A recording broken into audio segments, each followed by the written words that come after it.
آپ اسمبلی میں اس کا سوال اٹھائیے. اور آصف نے مہاراشٹر اسمبلی میں سوال اٹھایا اور حکومت سے کہا کہ اس کو پیش کیا جائے. آپ دیکھ لیجئے کہ 5 سال تک مفتی اسماعیل مہاراشٹر اسمبلی کے ممبر رہے. آپ اس کی کارروائی دیکھ لیجئے, منٹس دیکھ لیجئے اسمبلی کی کہ انہوں نے مسلم مسائل پر کتنی مرتبہ آواز اٹھائی ہے. جبکہ آپ یہ بھی دیکھ لیجئے کہ آصف نے مسلم مسائل پر کتنی مرتبہ آواز اٹھائی ہے, چاہے وہ مسلم ریزرویشن کا معاملہ ہو, مسلمانوں کی بیجا گرفتاری کا معاملہ ہو, بم بلاسٹ 2006 ہو کہ 2008 ہو, ان تمام معاملات پر اس نے اسمبلی میں مسلمانوں کی آواز کو اٹھایا ہے. میں سمجھتا ہوں کہ ایسا شخص جو مسلمانوں کی آواز کو اسمبلی میں پیش کرے اس کا اسمبلی میں ہونا ضروری. لیکن سوال یہ پیدا ہوتا ہے کہ مفتی محمد اسماعیل صاحب بھی جو ہے وہ جمعیت العلماء کا حصہ ہیں, آپ بھی جمعیت العلماء کا حصہ ہیں, تو آپس میں جو ہے جو رفٹ ہے, جو ایک قسم کی دراڑ پیدا ہو گئی ہے, اس کی وجہ یہی ہے کہ کوئی اور دیگر معاملات بھی؟ نہیں, اور کوئی معاملہ ہی نہیں ہے. مولانا ارشد مدنی کی جمعیت میں وہ بھی ہیں, مولانا ارشد مدنی کی جماعت میں بھی ہوں, تو ایسا کوئی سوال ہی نہیں. ہم صرف اور صرف مسلمانوں کی نمائندگی کی بات پر بات کرنا چاہتے ہیں یہاں پر, اور یہ میں چیلنج کر کے کہہ رہا ہوں کہ آپ اسمبلی کی کارروائی کو دیکھ لیجئے کہ انہوں نے کتنی مرتبہ مسلمانوں کے لیے آواز اٹھائی ہے اور آصف نے کتنی مرتبہ آواز اٹھائی ہے. بیان آپ کا یہ بھی آیا تھا کہ امام کی جانب سے امیدوار اسی بنیاد پہ آپ ان کی مخالفت کریں. نہیں, میں نے یہ کبھی نہیں کہا کہ وہ MIM کے امیدوار ہیں, ان کی مخالفت کرتا ہوں, لیکن میں یہ ضرور کہتا ہوں کہ میں مسلمانوں کے حق میں MIM کو بہتر نہیں سمجھتا, نقصان دہ سمجھتا ہوں. کیمرہ پرسن اویناش لونڈے کے ساتھ محی الدین, نیوز 18 ممبئی. نقلی سونے کی بسکٹ اور کرنسی دے کر عام لوگوں کو ٹھگنے کا ایک معاملہ سامنے آیا. کروڑوں روپے کی ٹھگی کرنے والا ایک گروپ تھانے شہر کے ممرا علاقے میں سرگرم تھا. پولیس نے جعلی سونے کے بسکٹ اور کرنسی سمیت 4 ملزمان کو گرفتار کیا. ملزمان کے پاس سے 10 موبائل اور 2 سے زائد سم کارڈ برآمد ہوئے. ان ملزمان میں ایک ٹی وی اداکار بھی شامل ہے اور ایک جعلی پولیس والے کو بھی گرفتار کیا گیا ہے. نشاد احمد قاسم, اس کو لیدر کی ضرورت تھی. آروپیوں نے اس کو لیدر, اچھا طریقہ کا لیدر دیتے ہوئے ملنے کے لیے بلایا اور اس نے لیدر دکھا دیا, لیکن وہ لیدر پسند نہیں آیا یا پرائز میں ان کو جمع نہیں کر کے وہ بولے کہ جیسے تمہاری ضرورت ہے ویسے ہم دکھائیں گے. کچھ دن کے بعد واپس انہوں نے اس کو فون کیا, بولا کہ ہمارے پاس ایسا لیدر آیا ہے, اور اپنے شالو ہوٹل ہے گلائیگر پولیس اسٹیشن کے اندر, وہاں پہ اس کو ملنے کے لیے بلایا. ساتھ میں 2 لاکھ روپے لے کے آنے کے لیے بولا تھا اس کو. جب لیٹر پسند پڑ گیا تو دونوں کا ڈیل ہو گیا. دونوں بولا کہ چلو گوڑان میں جا کے اپن لیدر دکھاتے ہیں کر کے, وہ اس سے 2 لاکھ روپے لے کے گوڑان کے لیے اس نے بولا کہ میرے گاڑی کے ڈرائیور کے ساتھ بیٹھو, اور وہ چلے گئے.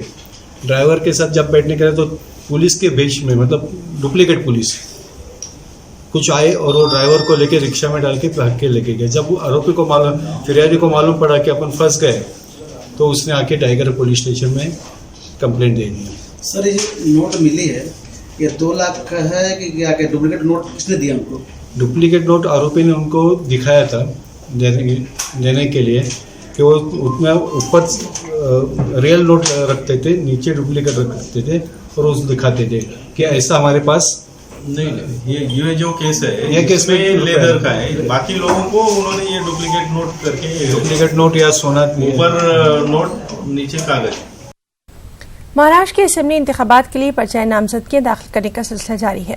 اگر ناندیڑ شہر کی بات کی جائے تو یہاں کانگریس اور شیو سینا کے علاوہ MIM اور ونچت بہوجن اگاڑی کے امیدواروں کے بیچ مقابلہ ہے. ناندیڑ شہر میں 2 انتخابی حلقے آتے ہیں, ناندیڑ شمال اور ناندیڑ جنوب. ناندیڑ شمال سے کانگریس نے موجودہ رکن اسمبلی DP ساونت کو ہی دوبارہ امیدواری دی ہے. DP ساونت نے آج اپنے سینکڑوں حامیوں کے ساتھ ریلی نکال کر اپنی سیاسی طاقت کا مظاہرہ کرتے ہوئے کاغذات نامزدگی داخل کیے. دوسری جانب شیو سینا نے کارپوریٹر بالاجی کلیان کو DP ساونت کے مقابلے میدان میں اتارا ہے. MIM سے مجلس کے مراٹھواڑہ صدر فیروز لالا اپنی قسمت آزما رہے ہیں, جبکہ ونچت بہوجن اگاڑی نے ایک غیر معروف شخصیت مکند چاورے کو ٹکٹ دیا ہے. اسی طرح ناندیڑ جنوبی اسمبلی حلقے سے کانگریس اور MIM کا کوئی بھی امیدوار طے نہیں ہوا ہے, جبکہ شیو سینا نے جے شری پاٹل کو امیدوار بنایا ہے.